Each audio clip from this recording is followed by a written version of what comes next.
오늘은 요한복음 14장 25, 26절 말씀을 가지고 성령 우리 안에 오신 하나님이라는 제목으로 말씀을 나누고자 합니다. 자, 여러분 여행 좋아하나요? 여행 나는 여행을 좀 싫어한다. 여행 같은 거는 하는 게 아니다. 여행 다 좋아하나요? 네. 그 맑은 눈의 광희는 뭐죠? 초롱초롱하게 쳐다보고 당황했어요. 여러분 여행 좋아하세요? 저도 전도사님 여행을 좋아합니다. 여행을 좋아하는데 글램핑을 전도사님도 좋아하는 것 같아요. 캠핑은 힘들고 어디 나가서 호텔이나 이런 거 잡자니 너무 비싸고 해서 글램핑 이런 거 요즘 자주 하는데 여러분 다른 장소, 다른 나라, 다른 경험, 다른 사람, 다른 만남들 여행은요 참으로 매력적이다라고 할 수 있을 것 같아요. 세상에는 이런 말이 있어요. 누구와 함께 하느냐에 따라서 같은 상황일지라도 기억되는 감정은 다르다라는 말이 있습니다. 예를 들어 우리가 제주도에 여행을 간다고 한번 생각해 볼게요. 그런데 만약에 그 여행을요 싫어하는 사람과 가야 한다고 생각해 봅시다. 싫어하는 사람이 모든 돈을 다 지불해주고 식사도 호텔에서 먹고 잠도 호텔에서 자고 그렇게 아주 호화롭게 여행을 간다라고 생각해 보세요. 싫어하는 사람과. 거리 싫어하는 사람 있니? 누나 쪽으로 고개를 돌리길래 오해할 뻔했잖아요. 자, 근데 항상 함께 있어야 돼요. 싫어하는 사람과 항상 함께 있어야 돼요. 잠도 옆에서 같이 자야 되고 식사도 서로 마주보면서 해야 되고 여행도 관광지도 항상 같이 가야 한다고 생각해 봅시다. 그러면은 그 여행이 끝나고 마쳤을 때 과연 즐거웠다라고 말할 수 있을까? 여러분 상상만 해도 즐겁지 않을 거예요. 왜냐하면 그냥 함께하는 그 사람이 내가 너무 싫어하는 사람이기 때문에 왼수 같은 사람이기 때문에 때로는 그 사람과 함께 같은 공기를 마시는 것조차도 싫다라고 가정하면요 함께 있는 것 자체가 너무 싫을 것 같아요. 그러나 반대로 좋아하는 사람, 연인이나 친구, 친한 친구들이나 아니면 가족들과 함께 여행을 한다고 가정해 봅시다. 좋아하는 사람과 떠나는 여행에 우리가 돈도 준비해야 되고 우리가 계획도 짜야 되고 숙소나 식당이나 관광지도 우리가 예약을 다 해야 돼요. 이러한 상황 가운데서 여행 장소에 가서 계획이 틀어져가지고 밖에서 자야 되는 상황도 있을 수 있습니다. 식사도 호텔 식사가 아니라 그저 CU 편의점에 가가지고 컵라면으로 때워야 한다라고 한번 생각해 보세요. 그런데 좋아하는 사람과 함께 하니까요 뒤돌아보면은 다시 그때를 생각해 보면요 힘든 순간에도 그 여행은 즐겁다라고 이야기할 수가 있을 거예요. 그리고 시간이 많아졌을 때는 그때 그 여행이 누군가와 함께 이야기 나누는데 즐거운 이야기 소재가 될 수도 있는 것이죠.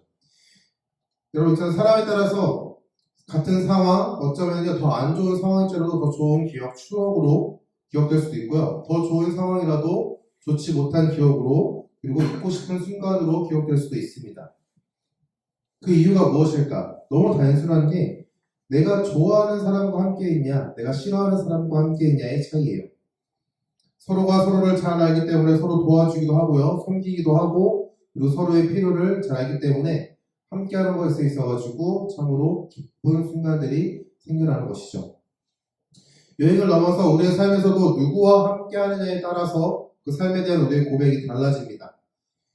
여러분, 평생 함께하고 싶은 사람 있나요? 여러분, 평생 함께하고 싶은 사람?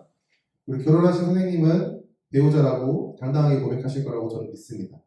여러분들은 아직 결혼을 하지 않은 그리고 연애를 하지 않는 못하는 게 아니라 하지 않는 여러분들은 네, 평생 함께하고 싶은 사람 있어요?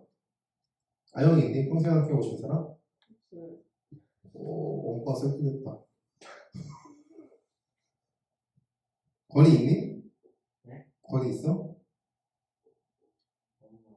엄마 아빠 더 이상 듣지 않겠습니다. 상대방은요 배우자가 될 수도 있고 가족이 될 수도 있습니다.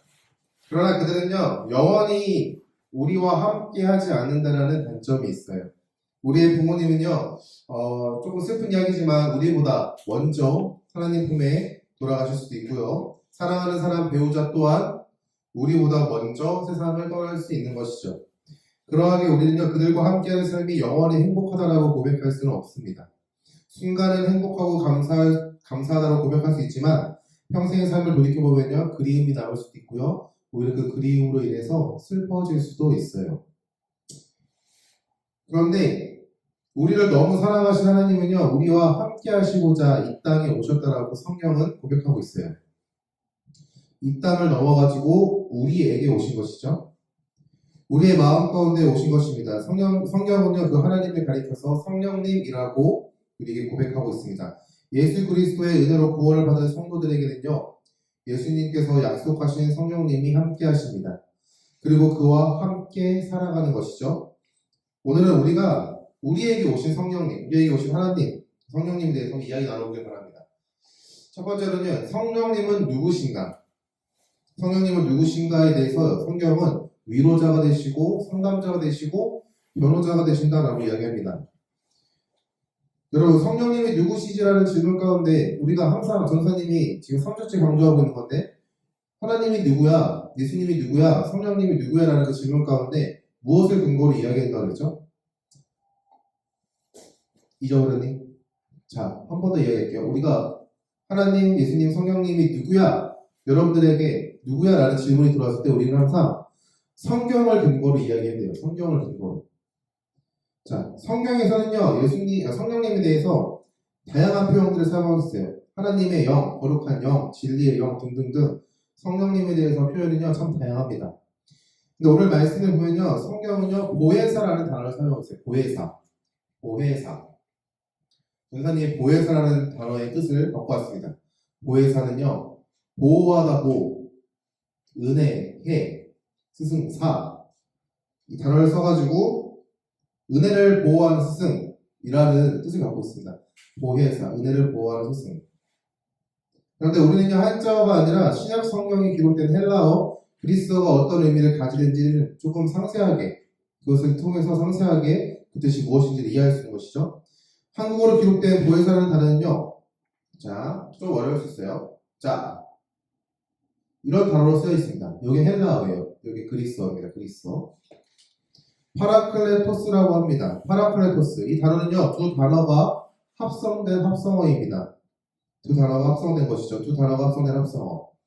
예를 들면 양념치킨 같은 거예요. 양념치킨. 양념이라는 단어와 치킨이라는 단어가 합쳐가지고 새로운 단어가 생긴 것처럼 파라클레토스도 똑같아요. 파라클레토스는요, 파라칼레오라는 동사의 명사형입니다. 이 단어는요, 가까이라는 의미를 가진 파라와 부르다라는 의미를 가진 칼레오라는 두 단어가 합쳐진 단어입니다. 파라칼레오라는 단어의 의미는요, 가까이 와서 부르다라는 의미였어요. 가까이 와서 부르다. 이것에 대한 의역적인 실생활에서 사용되는 언어를 어떻게 썼냐면은 위로하다, 요구하다, 훈계하다, 청하다 등등 이런 의미로 사용되었다고 합니다.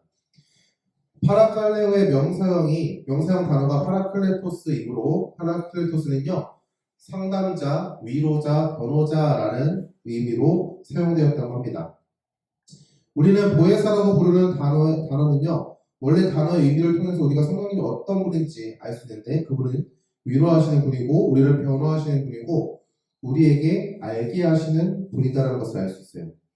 우리가 그리스도의 은혜로 그리스도를 믿는 자들에게 성령님께서 찾아오셨습니다.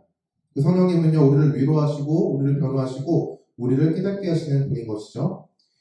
여러분, 이분이 성령님이에요. 이분. 여러분, 우리가 성령님 하면은 참으로 되게 추상적으로 이해할 수 있어요. 성령님이 뭐야 하면은 되게 있어, 뭔가 영이 있어, 영적인 거 있어, 이렇게 그냥 되게 추상적인 거. 그분이 무엇을 하는지, 어떠한 분인지를 우리가 되게 추상적으로만 알 수 있는데, 성경은 그 추상적인 그분이 우리를 위로하시고 변호하시고 우리를 알게 하시는 분, 우리가 깨닫게 되게 하시는 분이다라고 분명하게 이야기하시는 것이죠. 성령님은 영이십니다. 하나님의 영, 거룩하게 하시는 영, 진리의 영으로 표현된 것이죠. 성령님은 눈에 보이지 않아요. 근데 여러분, 아이러니하게도 세상의 이단들은요, 자신들을 성령님이라고 이야기하면서 내가 성령 하나님이야 라고 이야기하면서 여러분들을 속일 거예요. 이렇게 생각할 수 있어요. 그런 사이비 같은 애들이 어딨어? 그런 사람을 믿는 사람이 어딨어? 라고 생각할 수 있지만, 좀만 옆으로 가면요, 신천지라고 말하는 데가 있거든요. 거기는요, 벌써 15만 명이 넘는 사람들이 그 잘못된 교리 가운데 속아 넘어가고 있습니다. 저하고도 딴 데는요, 하나님의 교회라는 데는요, 자기가 성령 하나님, 이 땅에 왔다라고 고백하는 그 사람을 믿는 데는요, 벌써 몇만 명의 사람들이 그곳에 빠지고 있어요. 여러분, 성령님은요, 영이에요. 보이지 않습니다. 누군가 와가지고 내가 성령님이야 이러면요, 무시하세요. 여러분, 우리가 눈에 보이지 않지만 우리는 그분을요, 느낄 수가 있어요. 우리가 눈으로 볼 수 없지만 성령님을 느낄 수가 있습니다. 느낀다는 감정이 조금 애매할 수가 있는데요. 그리스도의 은혜로 구원받은 성도들에게는요, 성령님이 내 안에 계심을 느낄 수가 있습니다. 느낄 수 있는 방법은요, 깨닫게 하시는 것으로, 알게 하시는 것으로, 위로하시는 것으로 우리는요, 그분의 존재를 느낄 수 있는 것이죠. 두 번째로 성령님은 무엇을 하시는가? 말씀을 통해서 일하신다는 사실을 우리가 알 수 있어요. 우리는 성령님을 가리켜 보혜사, 이 단어는 헬라어의 뜻으로 파라클레토스라는 단어의 의미를 가진 성령님에 대해서 우리가 알았습니다. 성령님은 무엇을 하시는지, 그분은 위로하시고 변호하시고 우리를 깨닫게 하시는 분이죠. 오늘 말씀을 보면요, 요한복음 14장 26절의 말씀에도 이렇게 이야기하세요. 보혜사 곧 하나 아버지께서 내 이름으로 보내실 성령, 그가 너희에게 모든 것을 가르치고 내가 너희에게 말한 모든 것을 생각나게 하리라. 그럼 성령님은 우리를 어떻게 위로하시고 변호하시고 말씀하실까라는 질문이 들 수 있어요. 바로 성경, 말씀을 통해서 성령님은 우리를 위로하시고 변호하시고 말씀하십니다. 여러분, 우리는 성도로서 성경을 단순한 책이 아닌 하나님의 말씀으로 믿습니다. 하나님께서는 하나님의 말씀인 성경을 통해 자신의 뜻을 분명히 말씀하세요. 우리 안에 계신 성령님이 말씀을 통하여 우리를 위로하시고 변호하시고 깨닫게 하시는 것이죠. 먼저 성령님은요, 우리를 가르치시는 분입니다. 가르친다는 것은 하나님의 마음, 하나님의 뜻이 기록된 말씀을 가지고 우리가 어떠한 삶을 살아야 하는지에 대해서, 어떠한 선택을 해야 하는지에 대해서, 어떠한 행동을 해야 하는지에 대해서 분명히 가르치신다는 거예요. 성령님은 우리에게 지혜가 되셔서 우리의 생각에 말씀을 생각나게 하세요. 우리가 어떠한 것을 선택하는 가운데 말씀을 생각나게 하십니다. 그리고 하나님의 자녀로서 살아갈 수 있는 방법을 우리에게 분명히 보이시는 것이죠. 두 번째로 성령님은요, 우리의 위로자가 되십니다. 우리가 하나님의 마음을 알고 하나님의 뜻을 알아 하나님의 말씀에 순종함으로 살아갈 때 우리가 완벽한 존재가 아니기 때문에 그 말씀을 완전히 이룰 수 없습니다. 매번 넘어져요. 부모님을 공경하라는 그 말씀조차도요, 우리가 조금만 관계가 틀어지면 그 말씀을 순종할 수 없는 것처럼 우리는요, 완벽한 존재가 아니기 때문에 실수하고 넘어집니다. 그럴 때마다 성령님은요, 우리를요, 응원하세요. 우리가 못하는 상황 가운데 너 왜 그거밖에 못해? 라고 꾸짖는 것이 아니라 성령님은요, 그 가운데서도 우리를 위로하시고 응원하시고 우리가 다시 한번 하나님의 자녀로 살아갈 수 있는 힘과 능력을 주시는 분이시라는 것이죠. 마지막으로 성령님은 변호자가 되십니다. 변호자가 되시는데 그럼 무엇을 변호하는가? 우리의 신분을 변호합니다. 우리의 신분을 변호한다는 것은요, 우리가 세상을 살아갈 때 우리가 어떠한 존재인지, 우리가 어떠한 존재로서 이 가운데 있는지에 대해서 분명하게 말씀하신다는 거예요. 우리는 하나님의 자녀입니다. 우리는요, 성도예요. 우리가 이러한 정체성을 분명하게 할 때 우리는 믿음으로 세상에 나아가 하나님의 나라를 선포할 수 있는 것이죠. 성령님은 이러한 일들을 모두 말씀을 통하여 일하십니다. 우리에게 말씀을 통하여 분명하게 말씀하시는 것이에요. 성령님은 성경을 통해서 역사하십니다. 그 말씀을 통해 분명하게 그 뜻을 보이시는 것이죠. 여러분, 그렇기 때문에 우리가 말씀을 가까이 해야 합니다. 말씀을 가까이 했으면 읽어야 하고요. 더 나아가서 쓰기도 하고 외우기도 했으면 좋겠습니다. 말씀은 하나님의 뜻을 알게 하는 명확한 메시지예요. 여러분, 우리가 한번 내비게이션이라는 것을 함께 볼게요. 성령 그 말씀이 어떠한 것인지, 성령님이 어떠한 것인지에 대해서 뭐가 있을까라고 고민하다가 선생님이 내비게이션이라는 것을 좀 찾아봤어요. 여러분, 내비게이션 다 알죠? 여러분, 이제 설 명절 때 친척 집에 할머니 댁에 할아버지 댁에 가게 될 그 길을 여러분 안내해줄 유용한 기계입니다. 우리가 길을 찾아갈 때 쓰는 도구입니다. 내비게이션은요, 인공위성의 신호를 받아가지고 자신의 위치와 내가 가고자 하는 목적지의 위치, 그 사이의 길을 분석해서 길을 안내한다라고 합니다. 하나님께서 인공위성이다라고 한번 가정해 볼게요. 하나님을 인공위성이다라고 가정해 볼게요. 성도는요, 자동차예요.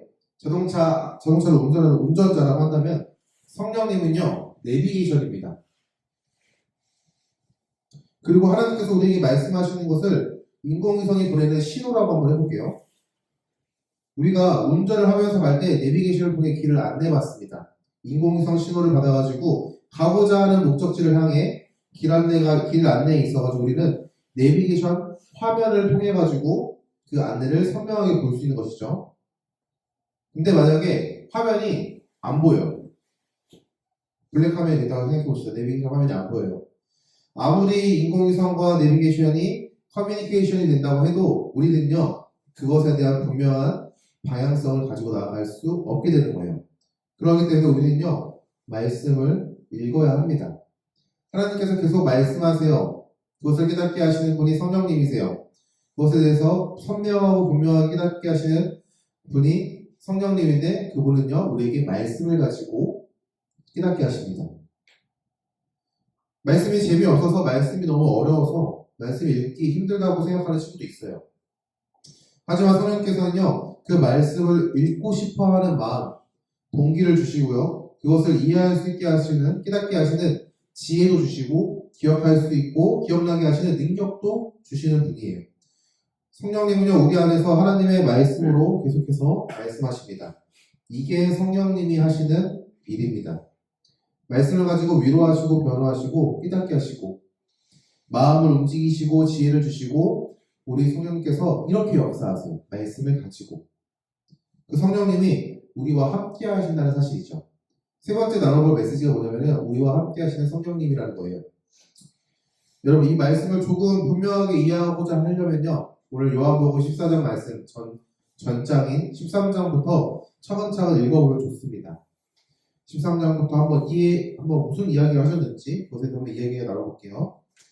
요한복음 13장은 6월절 전에라는 말로 시작합니다. 예수님께서 세상을 떠나 아버지께로 돌아가실 때가 이르신 줄 알고 제자들과 함께 모이셨습니다. 그리고 저녁을 먹고 난 후에 예수님께서 친히 제자들의 발을 씻기셨어요. 발을 씻기는 행위는요, 그 시대에 종이라고 칭해져 있던 낮은 자가 하는 행동이었습니다. 그러한 행동을 예수님께서는요, 친히 그 제자들의 발을 씻기셨어요. 그리고 제자들의 발을 씻기신 후에 예수님께서는 누군가가 나를 팔 거다라는 이야기를 하십니다. 가룟 유다가 자신을 팔 거라고 이야기하시면서, 그리고 가룟 유다가 자신을 팔 것을 이야기하시면서 그리고 떠났어요. 가룟 유다가. 예수님은요, 모든 사실을 다 알고 계셨지만 그를 붙잡지 않으시고 그를 그냥 보내주셨습니다. 예수님께서는요, 다른 제자들에게 이렇게 명령하셨어요. 요한복음 13장 34, 35절 말씀입니다. 저 선생님 읽어줄게요. 새 계명을 너희에게 주노니 서로 사랑하라.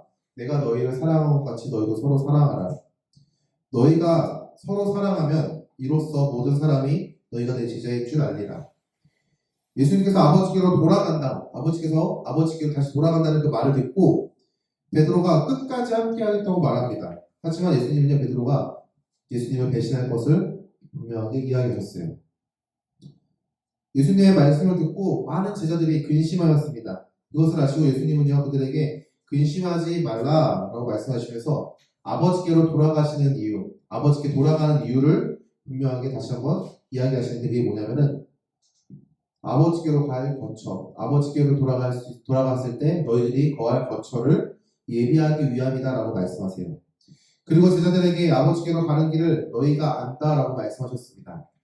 이 말을 듣고 도말하는 사람이 자신들은 그 길을 모른다고 이야기하지만 예수님은 그 길이 자기 자신임을 말씀하시면서 예수님 자신이 누군지 안다면은 아버지를 알고 아버지를 보았다라고 이야기하셨습니다.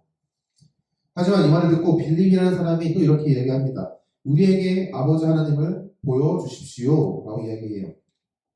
빌립의 말을 듣고 예수님은요, 그들을 꾸짖으며 나를 아는 자는 아버지 하나님을 아는 것이고 나를 본 자는 아버지 하나님을 본 사람이라고 말씀하시면서 예수님께서는 자신을 사랑한다면 내가 아까 이야기했던 계명을 지켜라 라고 말씀하셨습니다. 그리고 예수님은 아버지 하나님께 구하여 보혜사 진리의 영을 우리에게 보내시겠다고 약속하셨습니다. 그리고 그 진리의 영이신 성령님은요, 우리와 함께하면서 우리를 고와 같이 버려두지 않겠다라고 말씀하십니다. 그 보혜사 성령님은 오늘 말씀과 같이 우리를 가르치시고 우리에게 말씀하시고 우리에게 말씀하신 것을 생각나게 하시는 분인 것을 예수님께서 말씀하시는 것이죠. 예수님께서 보혜사로 오셨어요. 여러분, 보혜사, 상담자, 위로자, 변호자라는 뜻을 갖고 있다랬죠. 예수님께서는요, 이 땅에 보혜사로 오셨습니다. 근데 예수님께서는요, 다시 하나님의 자리, 하나님 자리 우편으로 돌아가셨어야 했어요. 그 이유가 우리가 다시 하나님의 품으로 안겼을 때 곳에 거할 거처를 예비하시기 위함이었죠. 그렇기 때문에 우리가 혼자 버려두어진 그 상황이 너무나도 안쓰럽기 때문에 예수님께서는 또 다른 보혜사를 보내시겠다고 약속하신 게 바로 성령님이십니다. 성령님은 우리에게 오시며 우리와 평생 함께 하시는 분입니다. 성령님은 하나님의 영이시기에 성령님은요, 하나님이세요. 우리는 성령님을 성령 하나님이라고 고백할 수 있는 것이죠. 여러분 기뻐하십시오. 인간은 죄로 인해 하나님과의 관계가 끊어졌습니다. 스스로 회복할 수 없는 관계로 평생을 살아가야 하는 인생이었습니다. 하지만 예수님께서 그 관계를 회복하시고 우리가 나아갈 수 없는 그 길을요, 성령님을 보내심으로 하나님께서 직접 우리에게 오신 것이죠. 성령님은 우리에게 오신 하나님이십니다. 세상을 창조하신 하나님께서 우리의 곁이 아닌 우리의 안으로 들어오셨습니다. 성도는 성령님과 동행하며 살아가는 사람입니다. 우리가 그리스도의 은혜를 안다면 그 기쁨 가운데 함께 동참하며 나아갈 수 있는 존재가 된 것이죠. 여러분, 그리스도의 은혜를 익숙함으로 인해 잊어버릴 수 있습니다. 잘못된 지식으로 인해서 착각할 수도 있고요. 그럴 때마다 성령님은요, 우리를요, 올바른 길로 나아갈 수 있도록 계속해서 인도하시는 분이다라는 것을 여러분 잊지 않길 바랍니다. 우리가 두려워할 때는요, 담대함을 주시고요, 용기를 주시고 믿음을 주시는 분입니다. 우리가 분노에 휩싸였을 때는요, 우리를 진정시키시는 분이고 또한 분명하게 상황을 판단할 수 있는 분별력도 주시는 분이에요. 여러분과 함께 하시는 그 성령님은요, 하나님으로서 여러분에게 끊임없이 이야기하시고 여러분과 끊임없이 대화하시기를 원합니다. 그분은요, 하나님으로서 세상을 창조하셨는데 단순하게 여러분 곁을 맴도는 불교에서 이야기하는 수호신 정도가 아니라 여러분 안으로 들어오신 하나님이세요. 말씀을 마치겠습니다. 성령 하나님, 우리 안에 오신 하나님이십니다. 죄로 인해 평생 하나님과 함께 할 수 없었던 우리가 그리스도의 은혜로 구원을 받음으로 우리에게 오신 하나님이신 것이죠. 여러분 안에는 성령 하나님이 계신가요? 나는 성령 하나님이 계심을 느낀다라고 이야기할 수 있는 친구 있나요? 잘 모르겠다라고 생각하는 친구들도 있고, 또는 나는 그 하나님을 믿습니다. 나는 그 하나님이 계심을 고백할 수 있습니다라고 그렇게 고백할 수 있는 친구들도 있을 수 있어요. 누구는 없다고 고백하는 친구들도 있을 수 있고. 여러분, 그렇다면은 여러분 기도할 수 있길 바래요. 사도행전의 말씀을 보면은 예수님의 약속을 붙들고 수많은 사람들이 기도했습니다. 보혜사 성령님을 보내주시겠다는 그 약속을 믿고 사도행전의 말씀을 보면은 그들이 함께 모여서 기도했어요. 그때 그 성령님께서 분명하게 오셨습니다. 여러분, 믿음을 가지고 기다리세요. 기도하면서. 성령 하나님께서는 여러분 안에 들어오실 것입니다. 그리고 여러분과 평생 함께 하실 거예요. 여러분에게 이러한 은혜가 있기를 소망합니다.